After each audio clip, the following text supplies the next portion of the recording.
Layla, assalomu alaykum hammalaringizga. Yaxshimisizlar? Yaxshi yuribsizlarmi? 2011 qo'ygan Lacetti'ni qimmat deganlar uchun 2010 avtomat korobka probeg 70 mingta sakadiskalar qo'yilgan akajon. Keling ichlarini ko'ring buni. Ichlari ham xuddi o'sha mashinday. Tesla monitorlar qo'yilgan dominantidan. 9-8 pultlar qo'yilgan. 4-paketli metan 24-yil qo'ydim dedingizmi? Qachon qo'ydim dedingiz? 24 avgust qo'ygan ekanlar vergilaylar. Mashinani tomosha qilinglar. Motor biron marta yuvilmagan. Endi probeg 70 mingta bo'lgandan keyin ozgina rasovigan, motor ochilmagan. Любой ustolaringizdan kelasizlar, tekshirib keyin olasizlar dadajon. Bagajnikni ko'ramiz, ikkita bagajnikni ko'rsating.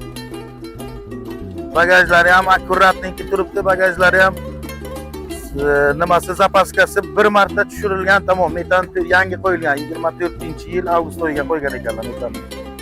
Zapaskalari bir marta tushirilgan, tamom. Undan keyin tushmagan. Vergilaylar narxiga qiziqqanlar uchun tayyor mashinchamiz 8300 deyaptilar ekan.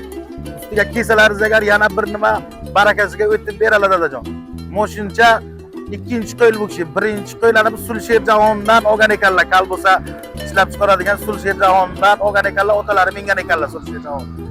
Pastdagi nomerlarga aloqaga chiqinglar, like, podpiska bosishni esdan chiqmasin. Ko'rasizlar, podpiska bosmanglar.